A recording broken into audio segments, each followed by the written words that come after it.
अस्सलाम वालेकुम friends, this is Pathan Nazim and welcome to Hello Learning Academy. Friends, इस session में हम मार्च टीटी 2024 में पूछे गए एसएसटी यानी कि समाजी उलूम के 10 सवालात वज़ाहत के साथ देखेंगे। लिहाजा 23 नवंबर को आपका इम्तिहान कंडक्ट किया जाएगा। इसी को मद्देनज़र रखते हुए हेलो लर्निंग एकेडमी पर मार्च टीटी के लिए न्यू बैच स्टार्ट हो चुकी है, जिसमें आपको डेली वीडियो लेक्चर्स मिलेंगे। उसी के साथ आपको 4000 plus MCQs and PYQs provide किए जाएंगे। आपका सिलेबस जो है वो मुकम्मल करवाया जाएगा, जिसके ज़रिए जो है तो आपकी बेहतरीन अंदाज में स्टडी हो जाएंगी। तो फ्रेंड्स, एक पेपर के लिए फ़ीस है 499 और अगर से आप दोनों पेपर ज्वाइन करते हो तो 799 इसका फ़ीस है। अगर आप इंटरेस्टेड हो तो नीचे दिए गए नंबर पर कांटेक्ट कीजिए और कोर्स को ज्वाइन कीजिए। वक्त को ज़ाया ना करते हुए चलते हम क्वेश्चंस की तरफ। क्वेश्चन है, मुग़ल दौर में फ़न मुसव्विरी आर्ट की इब्तिदा डैश डैश मुसव्विरी से हुई। मुसव्विरी मीन्स आर्ट। नंबर 1 है ईरानी, नंबर 2 है यूनानी, नंबर 3 रूमी और नंबर 4 यूरोपी।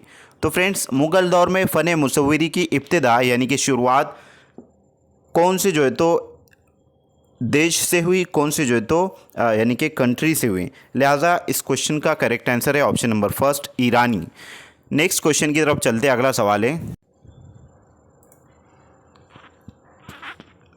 झेल में से गलत जोड़ी पहचानिए। नंबर 1 जेम्स वॉट भाप का engine, number 2 Edmund card right power loom, number 3 सुइमोल क्रेनेटन मोयुल और नंबर 4 जॉन के स्पिंग जीनी।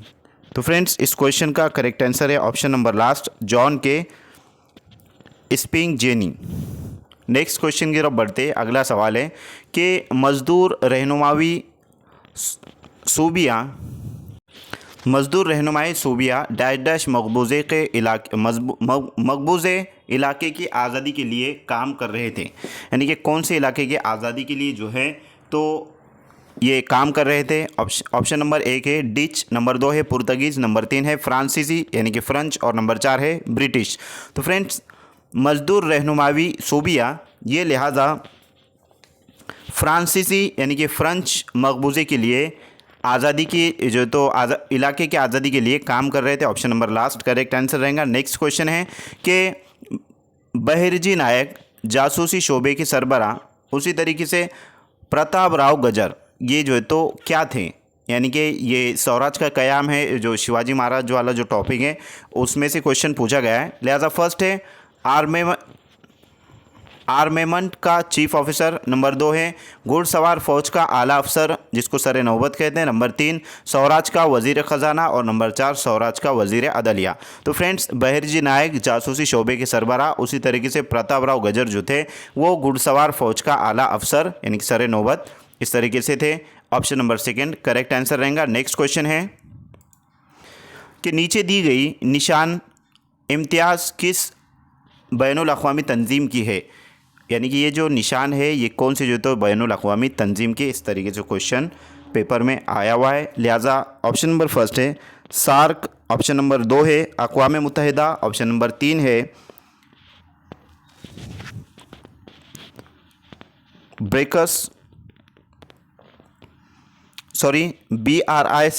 इस तरीके से है, और फर्स्ट का जो है तो SAARC है और लास्ट का है कॉमनवेल्थ।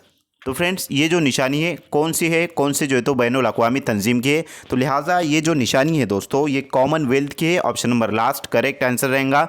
जैसे कि आपको यहाँ पर नज़र आ रहा है, flag of the Commonwealth of Nations, the symbol centres on a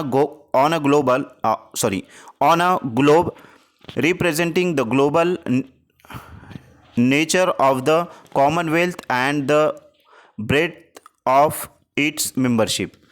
next question की तरफ बढ़ते। अगला सवाल है हड़प्पा रावी, उसी तरीके से हुल्लास डैश यानी कि क्वेश्चन मार्क।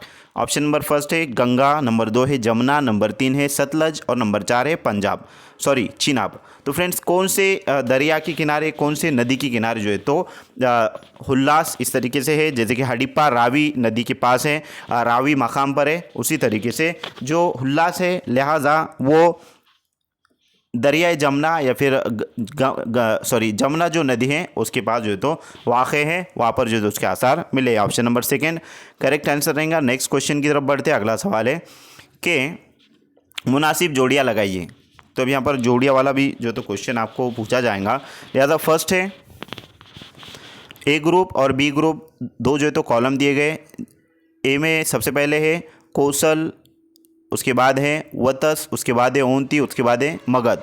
और इधर जो है तो ऑप्शन बी में कौशंबी,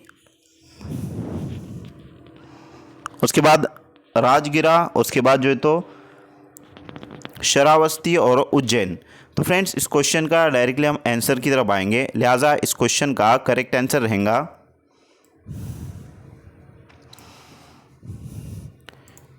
देखिए फर्स्ट का जो रहेगा ए का पहले का जो है तो तीसरा रहेगा, ए का तीसरा, यानी कि कौशल का शरावस्ती रहेगा। उसके बाद बी का लिहाजा फर्स्ट रहेगा, वतस का जो है तो कौशंबी रहेगा, और सी का ओंती, इसका जो है तो 4 रहेगा यानी कि उज्जैन रहेगा, और लास्ट का जो मगध है उसका ऑप्शन नंबर 2 रहेगा। तो इसके अकॉर्डिंग जो ऑप्शन बन रहा है, लिहाजा आपको कमेंट बॉक्स में कमेंट करना है कि ये वाला जो करेक्ट आंसर रहेगा कौन सा रहेगा। नेक्स्ट क्वेश्चन की तरफ हम बढ़ते हैं। अगला सवाल है कि फ़ोनान की ख़दीम सल्तनत पहली सदी ईस्वी में डैश डैश मुल्क में कायम की गई। नंबर 1 चीन, नंबर 2 थाईलैंड, नंबर 3 म्यांमार और नंबर 4 कंबोडिया। तो फ्रेंड्स फ़ोनान की ख़दीम सल्तनत जो है पहली सदी ईस्वी में कंबोडिया यहाँ पर इस मुल्क में क़ायम की गई। ऑप्शन नंबर 4 करेक्ट आंसर रहेगा। नेक्स्ट क्वेश्चन है लीला चरित्र ये किताब डैश डैश ने लिखी। नंबर 1 चक्रधर स्वामी, नंबर 2 माही भट्ट, नंबर 3 महदम्बा और नंबर 4 केशवदास। तो फ्रेंड्स लीला चरित्र जो है ये किताब संत ज्ञानेश्वर या फिर कोई संत से रिलेटेड जो तो लिखी गई है। लिहाजा ये जो क्वेश्चन आया है ये संतों की तालीमात से रिलेटेड क्वेश्चन है, और इस किताब को लिखने वाले जो इसके मुसन्निफ़ है, इसको जो है तो लेखक कहेंगे, तो वो माही भट्ट है। इन्होंने जो है तो ये किताब लिखी लीला चरित्र। तो फ्रेंड्स जैसे कि आपको यहाँ पर फ्रेंड्स नज़र आ रहा है श्री चक्रधर स्वामी, इनसे रिलेटेड जो है तो उसमें लिखा हुआ है। लिहाजा संतों की तालीमात जो है ये टॉपिक है 4th स्टैंडर्ड की बुक में का जो तो ये टॉपिक है उसमें से पूछा गया है। तो यहाँ पर उनके बारे में, उनके ज़िंदगियों के बारे में कि उन्होंने किस तरीके से कारकर्दगी अंजाम दी है। तो उनके कायम करदा फ़िरके को महानुभाव फ़िरका इस तरीके से कहा जाता है। और चक्रधर स्वामी की लिखी हुई याददाश्तें किताबी सूरत में लीला चरित्र में मौजूद है। यानी कि जो लीला चरित्र है ये किताबी सूरत में इनकी याददाश्तें हैं, श्री चक्रधर स्वामी की याददाश्तें हैं। और श्री चक्रधर स्वामी की लिखी हुई याददाश्तें मीन्स लिखी हुई याददाश्तें इस तरीके से कहा है, लेकिन किसने लिखा है उसका नाम यहाँ पर दिया नहीं गया है। लिहाजा इस जो यानी कि जिसने लिखा है उसका नाम लिहाजा माही भट्ट है, उन्होंने जो तो लिखा है। ऑप्शन नंबर 2 करेक्ट आंसर रहेगा। नेक्स्ट क्वेश्चन है कि मुनासिब जोड़ियाँ लगाइए। Group A and B. तो यहाँ पर ग्रुप ए में है इंदौर, उसके बाद है नागपुर, ग्वालियर और वडोदरा, और बे में जो है तो भोसले, गायकवाड़, होलकर और शिंदे ये ख़ानदान है। और कौन से ख़ानदान कौन से जो है तो मकाम पर है, कौन से जो है तो जगह पर है, इस तरीके से क्वेश्चन पूछा गया है। तो जोड़िया वाला भी क्वेश्चन आपको 2 से 3 क्वेश्चन पूछे जाएंगे। लिहाजा इस क्वेश्चन में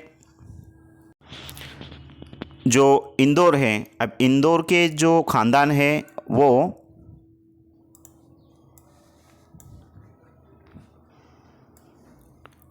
इंदौर में होलकर ख़ानदान जो है तो है। उसके बाद नागपुर में भोसले, उसी तरीके से ग्वालियर में शिंदे, और उसके बाद वडोदरा में गायकवाड़। इस तरीके से जो तो जोड़ियाँ है जो करेक्ट आंसर्स हैं। अब इसके अकॉर्डिंग ये जो आपको आंसर्स नज़र आ रहे हैं, तो इसके अकॉर्डिंग कौन सा ऑप्शन करेक्ट रहेगा वो आपको कमेंट बॉक्स में कमेंट करना है। मैं उम्मीद करता हूँ कि आपको तमाम तर क्वेश्चंस अच्छे से समझ में आ गए होंगे। अगर किसी का कोई क्वेश्चन है, किसी का कोई सवाल है तो कमेंट बॉक्स में ज़रूर कमेंट कीजिए, और अगर आपको वीडियो अच्छी लगे तो एक लाइक ज़रूर कीजिए, बेल आइकन को प्रेस कीजिए ताकि आने वाली वीडियो की नोटिफिकेशन आप तक पहुँचे। और अगर अभी तक आपने इस चैनल को सब्सक्राइब नहीं किया है तो सब्सक्राइब ज़रूर करें। मिलते हैं हम नेक्स्ट टाइम नेक्स्ट वीडियो में। आज के लिए इतना काफ़ी है। Thank you for watching and listening my video. Thank you very much Indeed for your cooperation and have a nice day.